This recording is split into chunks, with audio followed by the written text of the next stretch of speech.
Bismillahirrahmanirrahim. Assalamualaikum warahmatullahi wabarakatuh. Alhamdulillahirabbil alamin wassalatu wassalamu ala rasulillahil karim nabiyyina Muhammadin wa ala alihi wa sahbihi wa dzurriyyatihi wa ummatihi ila yaumiddin. Saudara-saudariku, alhamdulillah, bersyukur pada Allah Subhanahu wa taala, kita telah disampaikan pada hari ke-7 di bulan Dzulhijjah tahun 1441 Hijrah. Mari kita syukuri ini dengan cara meningkatkan amal soleh kita, baik kuantitas ataupun kualitasnya. Pun demikian, kita bermohon kepada Allah semoga seluruh amalan itu berkenan dicintai oleh Allah Subhanahu wa taala, dilipat gandakan pahalanya, dan dengan itu semoga Allah mengampuni dosa-dosa kita semua. Terkait juga dengan momentum saat ini mendekat kepada puncak haji, untuk saudara-saudari kita yang saat ini tengah menempuh perjalanan spiritual untuk beribadah haji, khusus kita mendoakan semoga Allah Subhanahu wa taala memudahkan, melancarkan, membimbing dan menerima seluruh amalan saudara-saudari kita dengan penerimaan terbaik, serta menyertakan kita dalam kemuliaan yang telah mereka capai dan memberikan kesempatan pada saudara-saudari kita yang belum menunaikan ibadah haji dan umrah untuk bisa disegerakan oleh Allah di kesempatan-kesempatan mendatang. Teman-teman, kita kembali kepada program untuk berdiskusi mengenai persoalan-persoalan terkait berkelindan dengan keutamaan amalan-amalan di awal bulan Dzulhijjah, yang khususnya teman-teman hadirkan dalam sesi diskusi kita dalam kolom yang telah kami sajikan. Kita lihat dulu ya apa yang teman-teman tampilkan. Mudah-mudahan kita dapati keterangan para ulama yang kemudian terhubung pada petunjuk Rasulullah SAW untuk memberikan solusi dimaksud. Baik, bismillah, dari Fulan, ya saya tidak sebutkan namanya, tapi nanti teman-teman bisa akses sendiri dan terlihat ya di kolom yang telah disajikan. Assalamualaikum Ustaz. Waalaikumsalam warahmatullahi wabarakatuh. Semoga Ustaz dan keluarga dalam lindungan Allah Subhanahu wa taala. Semoga Anda pun dan keluarga dilindungi oleh Allah Subhanahu wa taala dengan perlindungan terbaik. Semoga Allah memuliakan Anda dan mengikutkan kita semua dalam segala keistimewaan dan kemuliaan yang Allah berikan kepada Anda dan keluarga. Saya mau bertanya Ustaz, di desa saya ada yang ingin berkorban, tapi banyak orang yang bilang kalau uangnya itu dari hasil yang bisa dibilang kurang baik. Kalau nanti setelah hewan korban itu telah disembelih dan dagingnya dibagikan, hukum bagi yang menerima bagaimana Ustaz? Terima kasih Ustaz. Wassalamualaikum warahmatullahi wabarakatuh. Baik, saya kira ini teman-teman sekalian terkait berkelindan juga dengan beberapa pertanyaan-pertanyaan yang disampaikan oleh kawan-kawan yang sifatnya bisa sejenis, ya, semacam bagaimana menerima undangan kan dari satu sosok atau pihak yang diduga pekerjaannya misalnya kurang baik, atau menerima hadiah atau sumbangan dan sejenisnya. Terkait persoalan ini, hukum syariat memberikan pendekatan dengan mengklasifikasikan hal ini pada dua bagian utama, ditinjau dari zat dan sifat. Zat adalah entitas benda, ya kan? Materi yang akan diberikan itu. Ya, jenisnya seperti apa? Apakah langsung bersumber dari yang diharamkan oleh syariat, baik dari langsung bendanya, atau karena diperoleh satu perbuatan yang memang dinilai itu mutlak haram. Jangankan oleh syariat, hukum positif satu negara pun menganggapnya haram. Contoh yang langsung bendanya haram secara syariat, misalnya miras antika, minuman keras dan narkotika, ya kan? Itu sifatnya langsung haram karena zatnya. Kemudian yang kedua, tadi karena memang dihasilkan oleh satu aktivitas yang dianggap, diduga, bahkan secara hukum syariat sama sekali dihukumi dengan haram, dan hukum positif dunia pun itu bukan sekedar mengharamkan, melarangnya, tapi juga mencegahnya. Ya, seperti hasil dari perampokan, ya kan, pencurian, korupsi yang terlihat nyata kebenarannya dibuktikan oleh hukum-hukum positif yang sudah ada, maka yang seperti ini itu haram untuk diterima. Ya kan? Dan sedapat mungkin dengan cara yang terbaik kita bisa menghindarinya. Ada orang misalnya ingin ngasih minuman keras, ya kan? Walaupun dalam momen jamuan hidangan tertentu, atau Anda misalnya ada di perusahaan family gathering, ya, kumpul keluarga atau jamuan dengan teman-teman sejawat atau dari mitra, perusahaan mitra misalnya. Nah, sedapat mungkin bisa menghindari itu dengan cara yang halus. Ya, Anda bisa mengatakan, mohon maaf, saya ini ada satu hal yang kurang cocok dengan minuman ini. Kalau saya minum ke tubuh saya agak kurang enak misalnya, ya, atau makanan tertentu. Anda lebih memilih misalnya air bening saja atau air mineral dan sejenisnya. Kemudian pun demikian dari hasil harta yang diketahui secara pasti, ini dari harta perampokan, dari harta korupsi dan sebagainya, maka dilarang Anda menerimanya, kan? Dan bisa meninggalkan itu dengan cara yang lebih santun.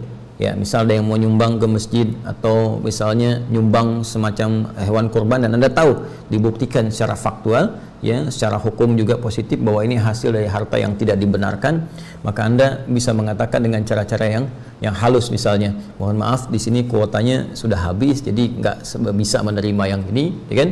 Mohon maaf, di sini misalnya sudah tidak memungkinkan karena sudah terlampau penuh, mungkin di tempat lain bisa ada untuk penerimaannya. Nah, ini kalau dipastikan seperti itu. Baik, kemudian yang kedua, dilihat dari segi sifatnya.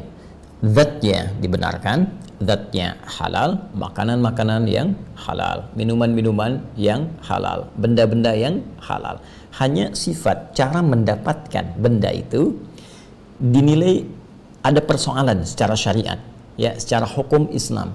Walaupun secara hukum positif itu menjadi transaksi yang lumrah, yang tidak dianggap salah dalam praktek hukum positif. Contoh, misal kita bisa masukkan dalam kategori ini hukum riba misalnya.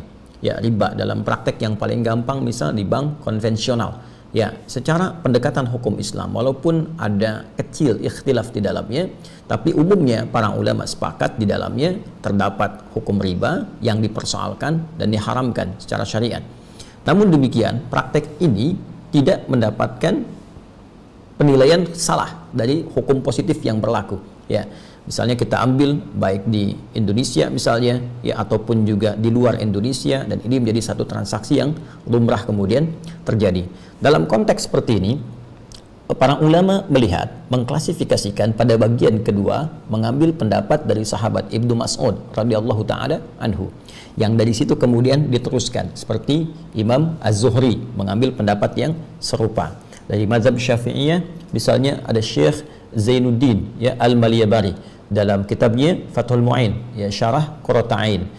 Di mazhab Hambali misalnya kita turunkan sampai yang paling kontemporer kekinian, ya, dari Syekh bin Baz misalnya, Syekh Ibnu Salih Al-Utsaimin misalnya, atau ulama-ulama yang diambil rujukan juga di mazhab ini, mengambil jalur dari pendapat Ibnu Mas'ud radhiyallahu taala anhu bahwa mengambil manfaat, ya, menerima pemberian dari sifat yang kedua ini, orang-orang yang bekerja misalnya di bank konvensional, ya, kemudian pekerjaan yang secara syariat tidak dibenarkan tapi hukum positif yang membolehkan secara sifat, bukan zatnya, bukan yang seperti tadi mirasantika, bukan hasil perampokan, pencurian yang nyata misalnya, maka ini dibolehkan untuk menerimanya jika memang kondisinya tidak bisa untuk dihindari, ya. Tapi kalau kita bisa menghindarinya untuk mendahulukan sifat wara misalnya, wara itu kehati-hatian yang dalam sehingga tidak terjebak pada sesuatu yang tidak diinginkan, maka itu lebih baik. Nah, sekarang Ustaz, kalau saya menerima, yang dosa siapa? Maka di sini ulama bersepakat yang menanggung dosanya adalah orang yang melakukan perbuatannya. Jadi yang tadi dia yang ribanya itu yang dosanya, jadi yang bekerjanya, cara bekerja dia dibenarkan secara hukum positif maksud saya, ya, dibenarkan secara hukum positif, dia tidak mencuri, dia tidak merampok, jadi yang didapatkan dari dia itu legal, benar barangnya, cuma sifatnya secara syariat itu bermasalah. Karena sifatnya secara syariat bermasalah, dia sendiri itu kemudian dipandang salah secara syariat. Tapi kemudian kalau dia berbagi lewat harta itu kepada orang lain, maka jika sekali lagi tidak mampu dia menghindarinya, ya, misalnya harus menerima itu, kemudian misalnya tak bisa menghindari untuk bisa makan, ya, dari situ atau menerima karena kebutuhan tertentu, maka dibenarkan walaupun dosanya tetap ditanggung oleh yang pertama tadi, ya, pelakunya. Jadi yang kerja di ribanya dia yang berdosa, tapi yang menerima tadi yang tak sanggup menghindari itu tidak mendapatkan bagian dari dosanya. Ya, demikian penjelasan dari para ulama terkait dengan kasus ini. Walaupun kesimpulannya, ya, pada akhirnya para ulama mendorong kita untuk bersikap wara, wara, yaitu kehati-hatian. Ya, Imam An-Nawawi itu pernah memasukkan kehati-hatian ini dalam hadis yang ke-6 di Al-Arba'in An-Nawawiyah dari 42 hadis, ya, tentang innal halala bayyinun wa innal harama bayyinun wa bainahuma umurun mushtabihat, ya, yang sampai ke kalimat faman ittaqa syubhat faqad istabra'a lidinihi wa irdi. Ya, di antara yang halal itu jelas, yang haram itu jelas, di antara keduanya ada yang syubhat, ada yang meragukan. Nah, pada konteks yang meragukan ini, meninggalkan itu akan lebih bagus karena menyelamatkan dari kehormatan dan hal-hal yang mungkin bisa jadi salah dalam pandangan syariat. Nah, itu kondisi yang kita bisa bagi dua. Yang ketiga, ini ada tambahan. Tambahannya adalah, ini orang ini bekerja pada yang halal, ada juga halalnya, tapi juga misalnya terlihat juga masuk pada yang disoal secara syariat, haramnya. Ya, jadi kita lihat nih, ada pekerjaannya yang halal, dia dagang dengan cara yang benar, ya, caranya bagus, tapi juga dia misalnya pinjam, ya, ke bank konvensional yang ada ribanya misalnya. Nah, kita nggak tahu nih dia bercampur di situ. Maka dalam konteks ini para ulama melihat, silahkan tampilkan husnudzan, prasangka kita yang paling terbaik, yang umumnya kita bisa lihat ini banyak halalnya atau banyak di haramnya. Kalau kita duga misalnya yang halalnya lebih banyak dan ada kebutuhan di dalamnya, maka silahkan, tidak jadi masalah ketika kemudian Anda ingin mengambil bagian dari itu. Jadi kalau dalam konteks ini datang kemudian ke satu tempat untuk berkorban dengan sifat yang pertama, kita bisa menolak dengan yang halus. Dengan sifat yang kedua, zatnya benar, hewannya benar, dikerjakan dalam pekerjaan yang benar secara hukum positif, tapi secara syariat bermasalah, kita juga tidak punya hak untuk menolak itu. Kita boleh menerima jika memang itu dibagikan pada fakir, miskin atau du'afa yang memang membutuhkan, gak bisa menghindarinya, maka boleh mereka memakannya walaupun dosa ribanya tetap ditanggung oleh bagian yang pertama. Ya, dalil dari pendapat sahabat tadi dikembalikan kepada interaksi Nabi yang pernah berinteraksi dengan orang-orang Yahudi padahal mereka itu pelaku riba. Ya, yang paling populer adalah hadis tentang seorang Yahudi, ya, kanat Yahudiyatun, seorang perempuan Yahudi atatin Nabi sallallahu alaihi wasallam, mendatangi Nabi sallallahu alaihi wasallam bisyatin masmumah faakala minha, menghidangkan satu hidangan kambing, menu kambing yang ternyata sengaja dia racuni untuk mengetes ini Nabi bukan. Kalau Nabi pasti akan tahu itu beracun, kalau bukan tidak akan tahu bahwa itu beracun. Faakala minha, maka Nabi memakan, ya, sebagian dari itu, dan ketika akan dimakan itu kemudian bicara, ya, dagingnya itu bicara, tulangnya bicara bahwa ini saya telah diracun, ya, maka Nabi memuntahkan itu. Cuma ada sebagian sahabat yang telah memakannya dan kemudian ada yang sekarat, ada yang meninggal dunia. Setelah mengetahui itu, perempuan Yahudi ini masuk Islam tapi tetap dihukum, ya, dengan hukuman qisas, dan dia pun kemudian dihukum mati karena dengan perbuatan itu.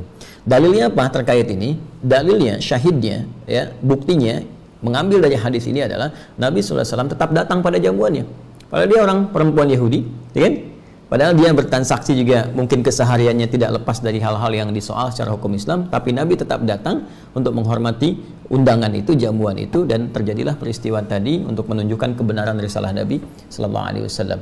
Jadi kalau ada orang-orang yang kemudian bertransaksi dalam kehidupan dengan sifat-sifat tadi, maka berlakulah hukum yang telah tadi disampaikan. Hanya inilah indahnya begitu Allah menjaga Nabi sallallahu alaihi wasallam, Nabi tidak memakan makanan itu, ya, jadi baru masuk ke mulutnya kemudian dimuntahkan kembali karena sifat-sifat yang tadi disebutkan diterangkan dalam hadis yang dimaksudkan. Saya kira demikian teman-teman sekalian, semoga bisa bermanfaat. Subhanakallahumma bihamdika asyhadu an la ilaha illa anta astaghfiruka wa atubu ilaik. Assalamualaikum warahmatullahi wabarakatuh.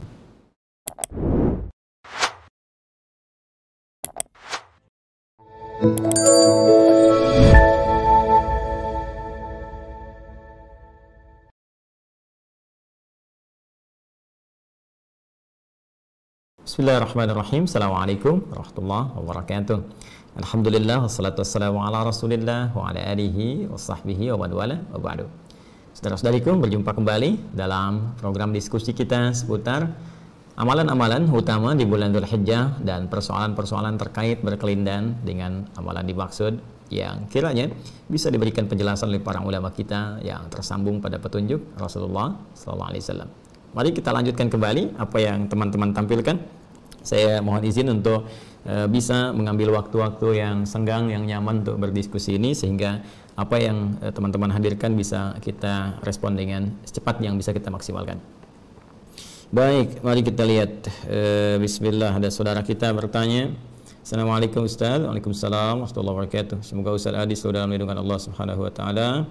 Semoga Anda pun demikian beserta keluarga Anda, dan semoga kita diikutkan ya oleh Allah Subhanahu wa taala pada perlindungan terbaik. Izin bertanya, bagaimana pandangan Ustaz dengan pendapat ulama yang memperbolehkan berkurban dengan ayam? Syukran. Assalamualaikum warahmatullahi wabarakatuh. Baik, memang ada beberapa ulama yang berpandangan demikian, khususnya yang dinisbatkan kepada Imam Ibnu Hazm ya, Al-Andalusi rahimahullah, yang wafat tahun 456 Hijrah, dan diikuti kemudian setelahnya oleh Ibnu Mubarrid yang wafat tahun 909 Hijrah. Ini keduanya terutama menukil pada keterangan yang sampai riwayatnya kepada Sayyidina Bilal ya bin Rabah radhiyallahu taala anhu. Juga ada yang sebagian mengisahkan tentang kisah lain tapi substansinya serupa dari Ibnu Abbas radhiyallahu taala anhuma, di mana saat Bilal radhiyallahu taala anhu di masa-masa kurban itu seringkali kemudian beliau menyembelih ayam, dan ada kalimat yang sangat populer dari beliau itu, yaitu ma ubali an udahya bilikin ya wa atasaddaqa bi thamaniha.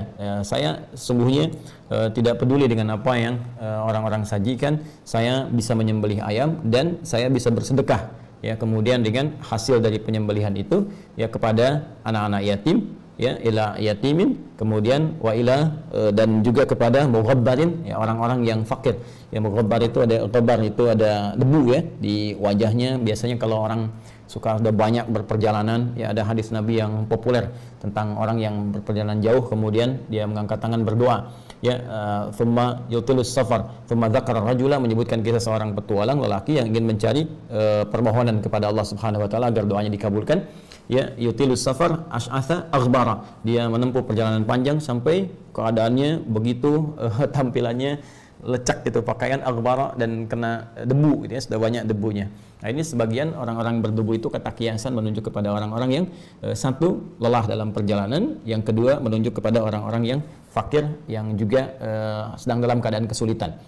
Nah, jadi Sayyidina Bilal radhiyallahu taala anhu, beliau suka menyembelih ayam di waktu-waktu orang berkurban dengan binatang-binatang ternak ya, seperti kambing, domba kan, kalau kita sapi, kerbau, atau di masa-masa itu juga banyak menggunakan unta ya, lalu hasilnya beliau sedekahkan kepada golongan-golongan tadi. Kata beliau, aku lebih suka melakukan seperti ini dibandingkan dengan aku menyembelih seperti mereka.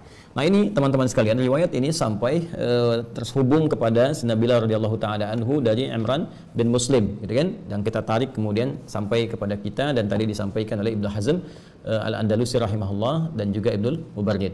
Nah, persoalannya adalah apakah memang yang dimaksud ini adalah kurban dalam pengertian kurban seperti yang disyariatkan oleh Al-Quran dan dicontohkan oleh Nabi SAW, atau kondisi yang berbeda ya, kondisi yang tidak sama dengan kurban namun dipahami sebagai sama-sama amal soleh.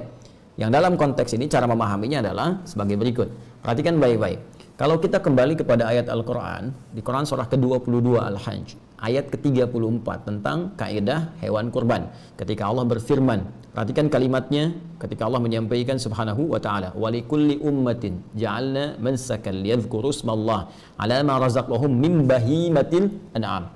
Ya, dan setiap umat kami berikan jalan, kata Allah ya, kami berikan cara untuk beribadah, untuk menyembah Allah Subhanahu wa taala, yang dengan itu mereka akan mampu untuk mendekat, menyebut-nyebut Allah Subhanahu wa taala, berzikir kepada Allah dan mensyukuri nikmat Allah Subhanahu wa taala dengan satu ibadah kurban itu yang disyariatkan min bahimatil an'am, dari kalangan hewan-hewan ternak.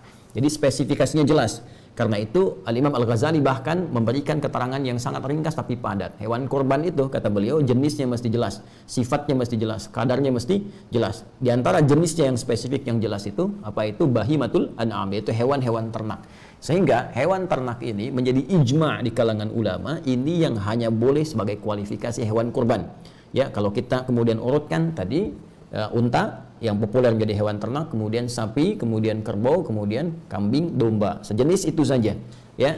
Jadi spesifik yang diternakan memang untuk dikonsumsi, yang kualifikasi dagingnya sifatnya bisa bermanfaat untuk orang-orang banyak ya. Jadi dalam konteks ternak ini bukan hewan-hewan biasa. Nah, bagaimana kita mengetahui bahwa spesifik hanya ini saja ya? Bahkan ayam juga bisa orang ternak ayam, bebek ternak bebek gitu kan. Bagaimana taunya hanya hewan ini saja? Yaitu contoh perilaku Nabi. Karena Nabi ketika diutus oleh Allah Subhanahu wa taala untuk memberikan contoh, penjelasan dan batasan-batasan amalan kepada kita. Karena itulah ketika Allah mengutus beliau, kemudian ada statement yang sangat jelas ya di Quran surah ketiga misalnya ayat ke-31. Qul in kuntum tuhibbunallaha fattabi'uni. Ya yuhibbukumullah wa yaghfir lakum dzunubakum. Katakan Muhammad SAW, jika kalian semua hamba-hambaku, hamba-hamba Allah mencintai Allah dengan serius, fattabi'uni, maka ikuti Nabi, ikuti aku, kata Nabi. Ya, perintah Allah mengatakan kepada Rasulullah, ikuti semua petunjuk Rasulullah sallallahu alaihi wasallam. Dikuatkan di Quran surah ke-33 ayat 21. Laqad kana lakum fi Rasulillahi uswatun hasanah. Sungguh telah ditetapkan pada pribadi Rasulullah sallallahu alaihi wasallam suri teladan yang harus diikuti. Sekarang apa perintah Nabi dan contoh Nabi ketika menyembelih? Perhatikan kalimat Nabinya, la tazbahu illa musinnatan illa ya'sura alaikum, ya, fatazbahu jaza'atan minad dha'ni. Kata Nabi SAW, jangan kalian pernah sembelih kecuali hewan-hewan ini nih yang telah cukup usianya. Hewan-hewan apa yang dicontohkan Nabi itu? Ditunjukkan oleh Nabi SAW. Apa diantaranya? Nabi pernah sembelih unta, kan? Kemudian juga membenarkan Nabi sembelihan domba, kambing dan sejenisnya. Bahkan Nabi menyebut kalimatnya, kalaupun sulit menemukan yang umurnya telah tetap, ya seperti kambing atau domba yang telah 1 tahun masuk tahun kedua, sapi kerbau 2 tahun masuk tahun ketiga, unta telah masuk usia 5 tahun, illa jaza'atan minad dha'ni. Ya, kalau kalian kesulitan menemukan yang berumur ini, maka nggak apa-apa lah, kata Nabi itu yang di bawah itu, ya dari kalangan apa? Disebutkan langsung seperti kambing, ya, baik, atau domba dan sejenisnya. Nah, jadi ini menunjukkan bahwa kurban yang dimaksud terbatas pada hewan ternak tertentu dan tidak di luar konteks yang ini. Adapun kebiasaan Sayyidina Bilal radhiyallahu taala anhu, beliau sahabat Nabi, tapi juga dilihat kualifikasi sahabat Nabi kan macam-macam. Ya. Contohnya apa? Contohnya dari segi harta benda misalnya. Hartanya Utsman kan luar biasa banyak. Abdurrahman bin Auf luar biasa banyak. Umar sangat lebih daripada cukup. Abu Bakar juga demikian. Karena itu mudah bagi mereka untuk berkorban menggunakan unta sekalipun. Ya, cuma Bilal kan radhiyallahu taala anhu punya keterbatasan dalam harta. Karena itu aktivitasnya lebih terkonsentrasi ke masjid. Ya kan? Karena keterbatasan ini beliau ingin seperti yang lain korban, ya, menggunakan hewan-hewan ternak. Cuma mampunya pakai ayam, ya. Karena itu beliau ingin memberikan contoh teladan pada kita semua. Walaupun kita nggak bisa berkorban seperti yang lain-lain itu, minimal kita ambil spiritnya untuk berbagi, berikhtiar untuk mendapatkan ridha Allah Subhanahu wa taala. Walaupun nggak masuk kualifikasi kurban seperti yang lain-lainnya itu, minimal kita punya niat untuk berbagi. Nah, sifat berbagi itulah yang dicontohkan oleh Sayyidina Bilal dengan menyembelih ayam dan dibagikan.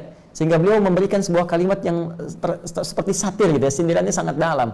Ya, daripada orang-orang kemudian berkorban dengan yang besar-besar tapi caranya keliru atau ada niat yang salah atau nggak benar, ya, hasil korupsi dipakai untuk korban, gitu kan, hasil nipu dipakai untuk korban, ya, atau berkorban dengan cara yang tidak ikhlas, akan lebih mulia seperti ini, menyembelih yang kecil-kecil tapi kemudian dibagikan dengan cara yang ikhlas. Tapi cara berpikirnya pun mesti benar. Kalau bisa berkorban dengan cara yang lebih bagus, niatnya ikhlas, maka ini lebih baik. Ya, dan kalaupun belum punya kemampuan, maka tirulah sahabat Bilal bin Rabah radhiyallahu taala anhu yang berusaha kemudian menabung walaupun dapatnya ayam untuk berbagi. Maka Anda bisa tiru sekarang.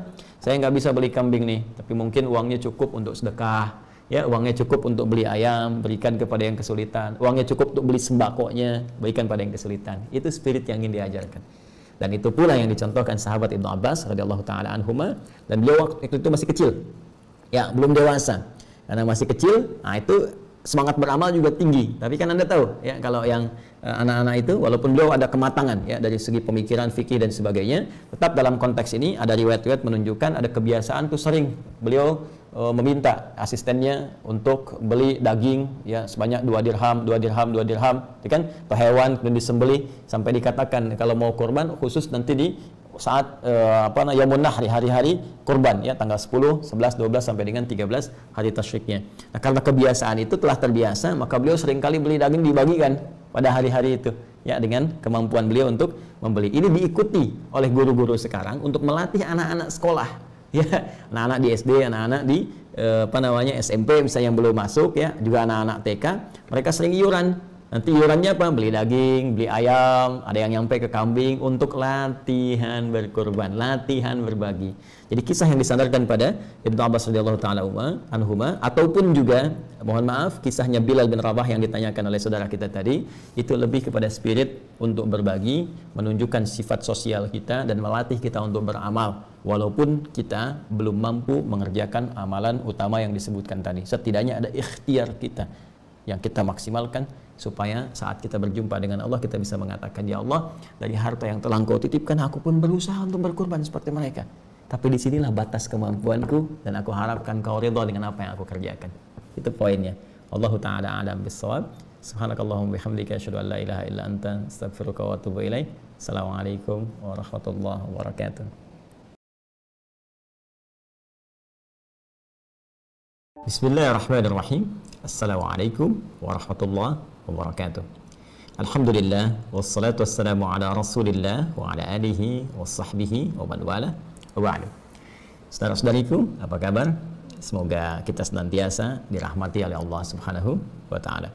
Alhamdulillah, bersyukur pada Allah Subhanahu wa taala, kita telah disampaikan pada hari ke-6 di bulan Dzulhijjah, di hari Senin ini tahun 1441 Hijrah. Semoga seluruh rutinitas kita bisa kita transformasikan menjadi nilai ibadah, dan tentunya semoga seluruh ibadah kita diterima oleh Allah Subhanahu wa taala sebagai amal saleh yang dicintai oleh Allah Subhanahu wa taala. Baik, di program ini kita kembali akan melanjutkan diskusi kita seputar persoalan-persoalan yang terkait berkelindan dengan amalan-amalan utama di 10 hari pertama bulan Dzulhijjah. Kita coba akan lihat di hari ini apa yang teman-teman tampilkan di kolom diskusi kita, dan insya Allah apa yang Anda tanyakan kita coba akan lacak dari keterangan penjelasan para ulama kita yang terhubung pada petunjuk Rasulullah SAW. Baik, mari kita simak kembali. Mohon izin, seperti biasa saya tidak bacakan namanya, namun insya Allah ini sudah tercantum di bagian tempat diskusi kita di YouTube ya, yang disajikan oleh teman-teman panitia di staf admin kita di kolom komentar. Assalamualaikum Ustaz. Waalaikumsalam warahmatullahi wabarakatuh. Semoga dibahas oleh Ustaz, insya Allah. Saya pernah mendengar bahwa kurban kita akan menjadi kendaraan orang yang berkurban saat di akhirat. Apakah benar Ustaz? Oh ya, saya pun demikian pernah mendengar dan membaca juga referensi-referensi terkait, khususnya ada riwayat yang disandarkan kepada Nabi SAW dengan kalimat istafrihu dhahayakum, ya gemukkanlah, baguskanlah hewan-hewan sembelihan kalian, fa innaha matayakum 'ala sirat. Karena sesungguhnya hewan-hewan kurban, hewan-hewan sembelihan yang dibaguskan itu nanti akan datang di hari kiamat menjadi kendaraan kalian melewati sirat, ya, melewati jembatan penyeberangan yang menentukan antara rahmat ataukah azab, antara surga ataukah neraka.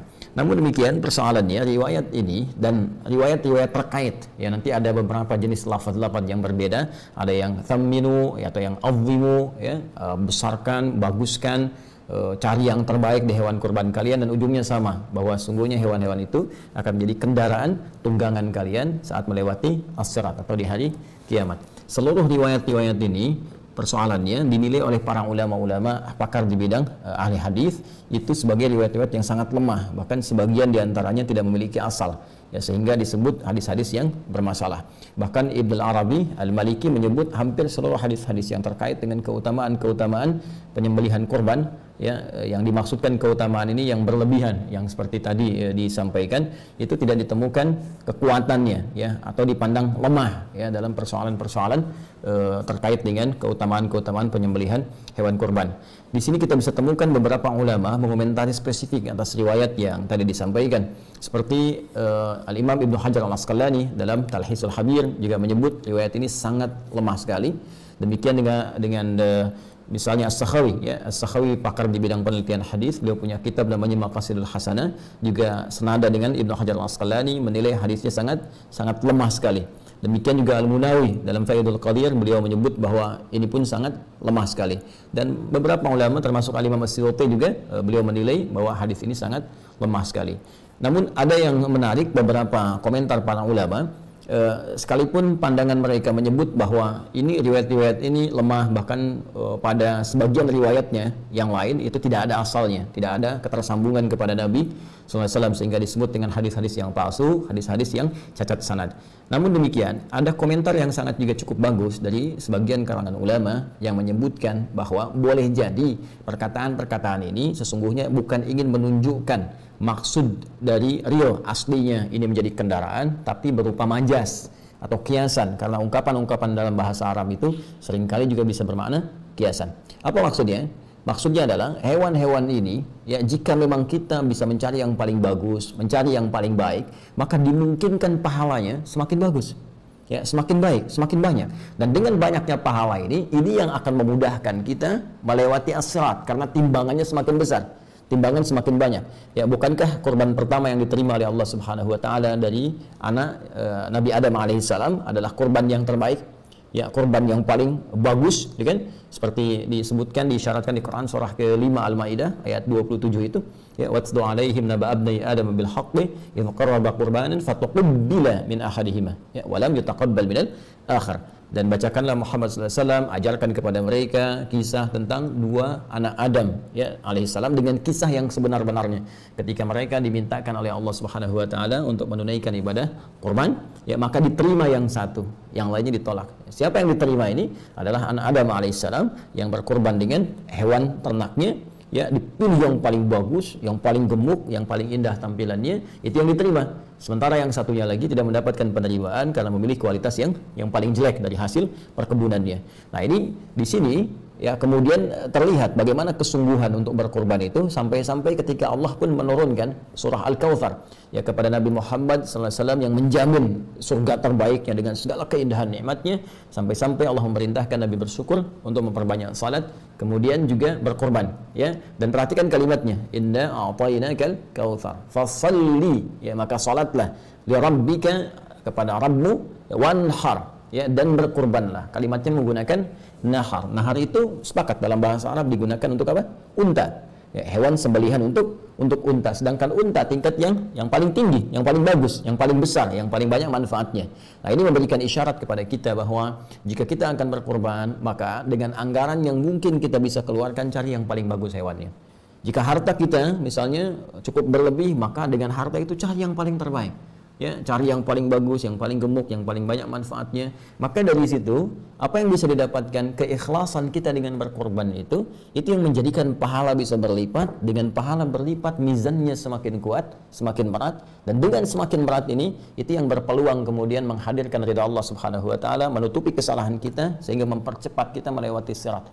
Barangkali ini yang dimaksudkan menjadi kendaraan dalam konteks amalnya, bukan konteks kemudian hewannya. Karena Allah sendiri menyampaikan dalam surat Al-Hajj ayat ke-37, la yanalallaha luhumuha wala dima'uha walakin yanaluhu taqwa minkum. Yang sampai kepada Allah itu bukan dagingnya, yang sampai bukan darahnya, tapi yang sampai kepada Allah ketakwaan kitanya. Dan dengan takwa ini kendaraan terbaik dan pakaian terbaik yang kita kenakan untuk bisa menghadap Allah dan mempercepat kita melewati sirat guna menuju rahmat Allah Subhanahu wa taala, yaitu surganya. Walibasut taqwa dzalika khair, dan pakaian takwa itulah pakaian yang terbaik.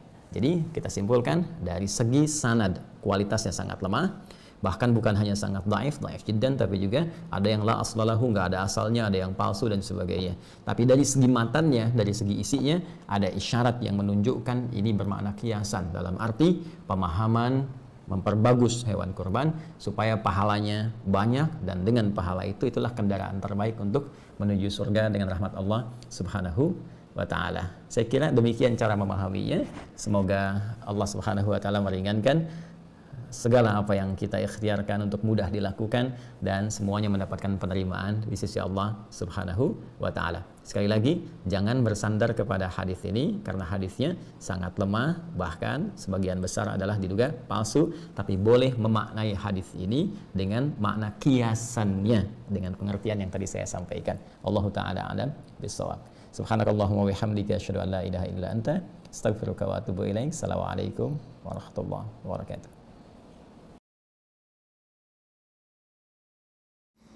Assalamualaikum Ustaz. Waalaikumsalam warahmatullahi wabarakatuh. Untuk distribusi daging kurban itu harus diberikan ke sesama muslim juga atau boleh ke tetangga non muslim? Mohon jawabannya. Kurban sangat luas, teman-teman. Ya, kurban berbeda dengan alokasi zakat, misalnya yang spesifik dari zakat mal, ya, zakat fitri spesifik fakir dan miskin. Kurban sangat luas. Bahkan sahibul kurban itu dianjurkan menikmati bagian dari kurban itu untuk menunjukkan bukti syukurnya kepada Allah. Itu ada bagiannya untuk sahibul kurban. Bahkan ada yang terdekat dengan sahibul kurban dibagi tetangga-tetangga, ya. Kemudian juga ada prioritas dari kalangan fakir atau miskin yang dengan itu bisa mensupport kehidupan mereka. Ya, dekat, kalau dekat terpenuhi, semakin jauh lagi. Jangan tertukar. sangat mulia kalau kita ingin berkorban di tempat yang jauh misalnya. Tapi perhatikan lingkungan kita tinggal dulu. Ya, kalau lingkungan tinggal kita sudah terpenuhi, misal di satu komplek, wah ini sudah over capacity nih hewan kurbannya, udah mencakup luar biasa, gitu ya. Di komplek dibutuhkan cukup 3 sapi, tercukupi misalnya kan, apalagi yang membutuhkan sudah selesai, tiba-tiba yang kurban 30 sapi misalnya. Atau Anda melihat, wah ini sudah kalkulasinya banyak, maka boleh yang kurban Anda misalnya di daerah tertentu yang lebih membutuhkan, ada yang bisa mendapati itu hanya setahun sekali bisa makan daging, menunggu hewan kurban, maka ini bisa diutamakan. Ketika Anda bagi itu, apakah hanya untuk muslim saja? Tidak, ya. Boleh Anda berikan untuk non muslim. Sampaikan bahkan sebagai syiar rasa cinta, rasa berbagi, nilai toleransi, dan bahkan Anda niatkan dalam bagian-bagian hewan itu yang halal bisa menjadi petunjuk Allah Subhanahu wa taala yang kemudian menghunjam dalam sanubarinya. Anda sampaikan, datang dengan penuh senyuman, kalau bisa Anda sertakan dengan sembako yang lain misalnya, ya. Ketika ditanya, apa ini Pak? Wah, inilah yang diperintahkan oleh Al-Quran, oleh Nabi Muhammad SAW dalam hadisnya, supaya kita untuk saling berbagi dalam kehidupan yang bisa meringankan, ya, dan menyinergikan, dan serta hadir sifat saling membantu dalam kehidupan dunia khususnya dengan niat-niat yang baik. Jelas ya? Allah Ta'ala alam bisawab. Ya, kalau di Indonesia mungkin kelihatannya ya apa ya, banyaknya muslim, kan? Walaupun tidak menutup kemungkinan ada saudara-saudari kita sebangsa setanah air non muslim juga, tapi kan bagi yang tinggal di wilayah-wilayah luar Indonesia yang muslimnya sedikit, kan, minoritas, ya, misalnya kayak di Amerika, di Eropa secara umum, kan, dan juga negara-negara lain. Nah, boleh jadi ini bisa lebih bermanfaat, ya. Bismillahirrahmanirrahim. Pertanyaan dari saudara kita, seperti biasa saya tidak sebutkan nama tapi tercantum di sini. Assalamualaikum Ustadz. Waalaikumsalam warahmatullahi wabarakatuh. Mohon pencerahannya. Untuk korban seperti hewan kambing, apa harus menunggu hewan tersebut umurnya sudah dewasa untuk disembelih, dan minimal berapa umur hewan agar bisa dikorbankan? Mohon petunjuk, jazakallahu khair. Petunjuk kita mohonkan kepada Allah Subhanahu wa taala. Dari situ kemudian kita lacak kepada keterangan Rasulullah SAW yang menyampaikan secara detail pesan-pesan dan petunjuk Allah Subhanahu wa taala yang diteruskan untuk sampai kepada kita hamba-hamba Allah dan umat Nabi Muhammad SAW. Untuk melacak keterangan Nabi SAW, kita kembali kepada kitab-kitab hadis yang merangkum keterangan Rasulullah yang bisa kita akses. Di antara pertanyaan Anda ini kita bisa temukan di antaranya dalam hadis riwayat Muslim nomor hadis 1963, ya, riwayatnya bersumber dari sahabat Jabir radhiyallahu taala anhu, anin Nabi sallallahu alaihi wasallam, dari Nabi sallallahu alaihi wasallam, qala, beliau bersabda, la tadhbahu illa musinnatan, janganlah kalian menyembelih hewan, ya, ini dalam konteks yang khusus untuk berkurban, ya, illa musinnatan, kecuali hewan itu sudah cukup umurnya, ya, cukup usianya. Baik, jadi ini keterangan yang pertama yang bersumber dari Nabi SAW. Teruskan, illa an ya'sura alaikum, kecuali jika engkau memang benar-benar sulit tidak menemukan hewan dengan umur yang telah ditetapkan ini, maka fatadhbahu jaza'atan minad dha'ni, maka silahkan Anda sembelih hewan yang di bawah umur yang telah ditetapkan ini. Kalau kambing muda, kan, domba muda, demikian sapi atau unta, ya, dengan kondisi yang kasuistis tertentu saja. Baik, sekarang pertanyaannya, berapa batasan umur yang ditetapkan ini? Kita lacak kemudian keterangan para ulama, khususnya para ulama-ulama yang menjadi rujukan, ya, bintang di dalam kajian-kajian fiqih yang menelaah dengan sangat teliti keterangan Nabi SAW. Menurut para ulama, ini dibagi ke dalam 3 bagian. Jadi ada hewan jenis kambing dan domba, ada hewan seperti sapi dan kerbau, ada hewan unta. Ya, terkait dengan kambing, ini kita bisa lacak keterangan para ulama, mereka membatasi usia kambing, domba dan sejenisnya, yaitu sudah masuk 1 tahun, ya, mau ke tahun kedua. Jadi usia setahun masuk ke tahun kedua. Jadi paling minimal setahun lah, ya, setahun, kemudian dia akan masuk tahun kedua. Ini batas untuk hewan kambing dan domba. Ya, memang ada dari fikih Hanafi dan Hambali yang mengkhususkan untuk domba itu boleh usia 6 sampai 7 bulan. Tapi umumnya yang disepakati, ya, mengambil batas paling amannya usia setahun masuk tahun kedua. Kemudian untuk hewan sapi kerbau itu di usia 2 tahun masuk tahun ketiga. Ya, ada yang mengambil bulatnya aja usia 3 tahun gitu, ya. Namun batas minimalnya, karena tadi Anda tanyakan minimal, bisa dikatakan tahun kedua masuk tahun ketiga. Ya, kalau ingin yang ambil jalur aman, boleh kemudian yang usia 3 tahun. Tapi kalau sulit menemukan yang itu, maka diambil jalur minimal usia 2 tahun masuk ke 3.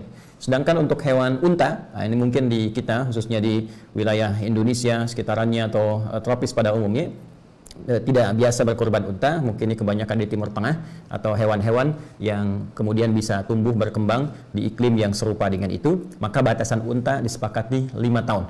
Ya, jadi kalau kita ambil 1 masuk tahun kedua, 2 masuk tahun ketiga, kemudian yang terakhir unta 5 tahun. Ingat ya, kambing ya usia setahun masuk tahun ke-2, kerbau atau sapi usia 2 tahun masuk tahun ke-3, atau kalau mau ambil bulat 3 tahun. Kemudian unta usia 5 tahun. Nah, dari kondisi ini kalau sudah ditemukan tidak cukup sampai ke umur. Cek lagi kondisi fisik. Ya, karena nanti ada hadis Nabi sallallahu alaihi wasallam yang disampaikan dari Al-Bara bin Azib. Dan ini juga diriwayatkan oleh Imam Abu Daud, sangat spesifik menunjuk pada hewan-hewan yang dibenarkan untuk ditunaikan ibadah kurban, ya. Apa di antara hewan-hewan itu? Ada 4 kategori, arba'un. Ya, arba'un la yajuzu fihi al-adahi. Ya, kata Nabi SAW ada 4 kondisi yang tidak diperkenankan. 4 kondisi ini, hewan yang memiliki 4 kondisi ini untuk dijadikan hewan kurban.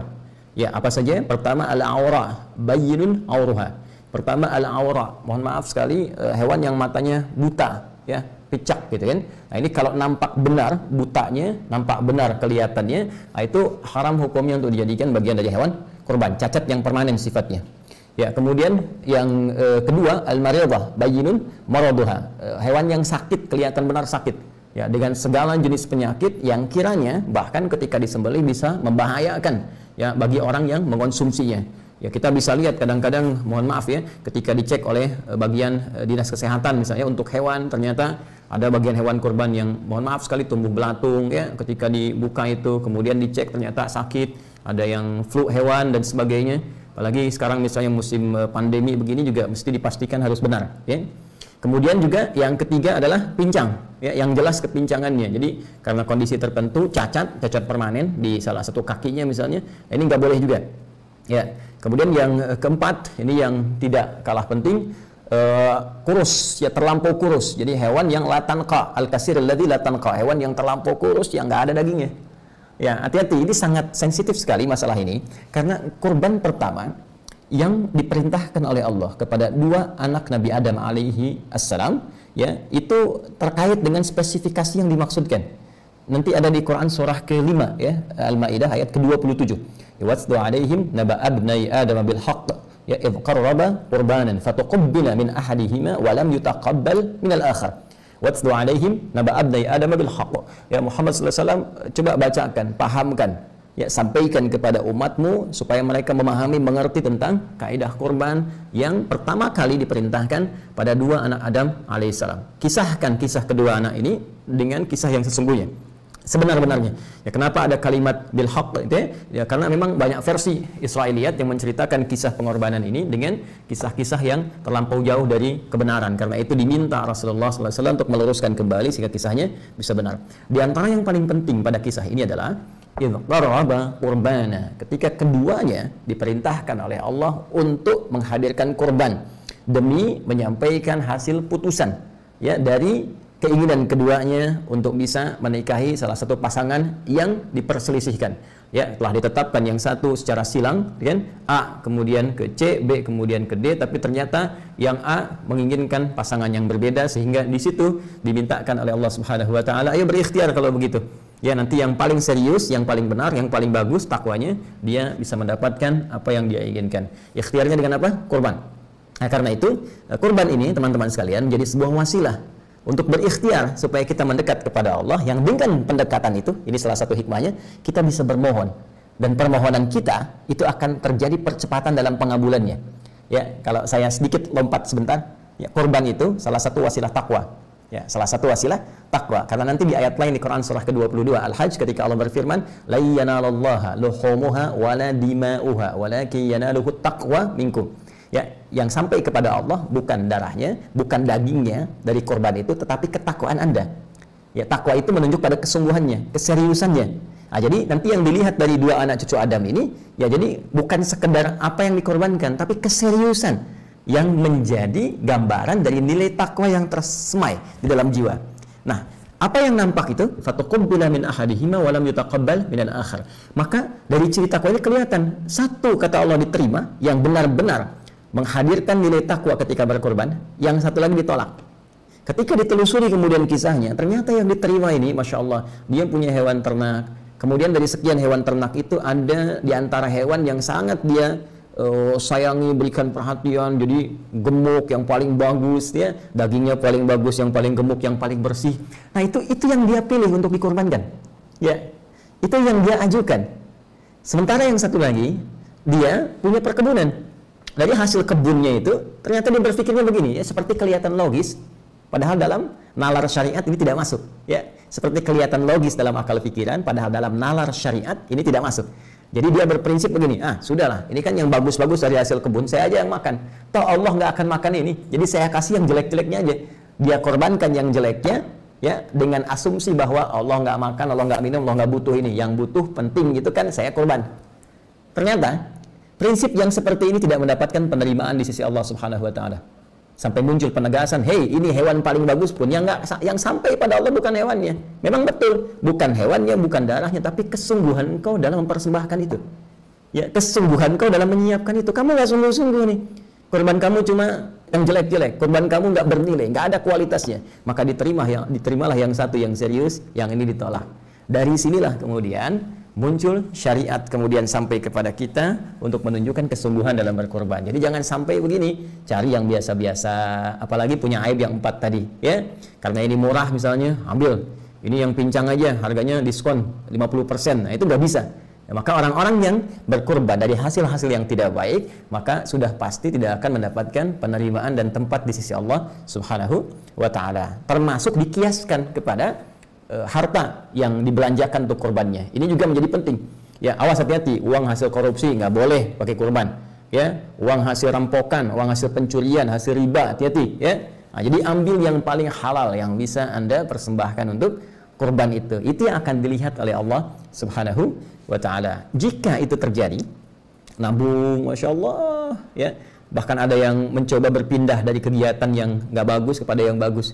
Ya, misal biasa merokok, mohon maaf ya, tiba-tiba dia pengen beralih, uang itu dia tabung tuh, tabung terus beli hewan kurban. Wah, itu luar biasa tuh. Ya, itu luar biasa. Nah, apalagi dari Anda nabung yang paling halal, paling baik, ya, alih-alih beli dunia, Anda belikan hewan kurban. Kemudian di situ, ketika disembelih, Anda berdoa. Masih ingat tadi? Yang dilihat takwanya, ketika takwa itu muncul, perhatikan Quran surah kelima Al-Maidah ayat 35. Ya ayyuhalladzina amanu ittaqullah wabtaghu ilaihil wasilah. Hei orang-orang beriman, tingkatkan takwamu kepada Allah dan jadikan peningkatan takwa itu sebagai wasilah untuk mencari apa-apa yang engkau ingin harapkan. Jadi ketika itu sudah selesai kurban, langsung berdoa. Minta sama Allah. Barangkali dari sekian hal yang belum Anda dapatkan itu, inilah momentumnya untuk mempercepat pengabulan doa yang Anda lama telah ingin sampaikan. Nah, jadi itu dari segi umur, kemudian dari segi fisik. Dan untuk fisik saya sempurnakan dulu. Jadi ada yang dibenarkan, boleh, itu yang sempurna, hilang dari cacat, bagus dan sejenisnya. Dan yang kedua yang makruh, ya, ada yang hewan-hewan yang dimakruhkan seperti cacat-cacat ringan. Di tanduknya misalnya ada goresan, kan? Misal ada kakinya lecet yang bukan permanen tapi terlihat misalnya ada cacat, ya, walaupun sedikit itu makruh. Sementara yang haram tadi yang 4, yang jelas butanya, jelas sakitnya, kemudian jelas pincangnya, permanen, kemudian kurus, tidak berdaging. Nah, untuk itu sekarang persoalannya anggarannya ada berapa?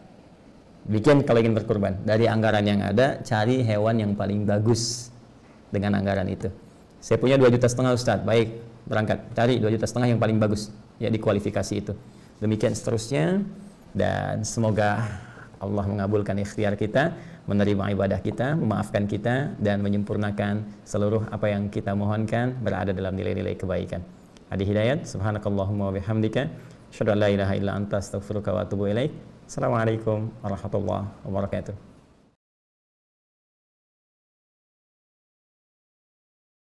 Cuma sekarang, apakah yang satu pokok, yang satu bukan, atau dua-duanya pokok, satu ibadah yang terpisah? Nah, ternyata setelah diteliti, ini dua-duanya menjadi pokok dan dua ibadah yang terpisah. Kurban, akikah. Bahkan batasnya tertentu. Akikah punya batas, kurban juga punya waktu tertentu yang boleh jadi tidak sama dengan batas akikah. Karena ketidaksamaan ini, maka ulama Malikiyah, Syafi'iyah tadi yang disampaikan dalam Fatwa Al-Fiqh Al-Kubra, kayak Syekh Ibnu Hajar Al-Hitami mengatakan lebih cenderung untuk dipisahkan. Ya, dengan waktu-waktu tertentu seperti tadi uraian telah saya sampaikan.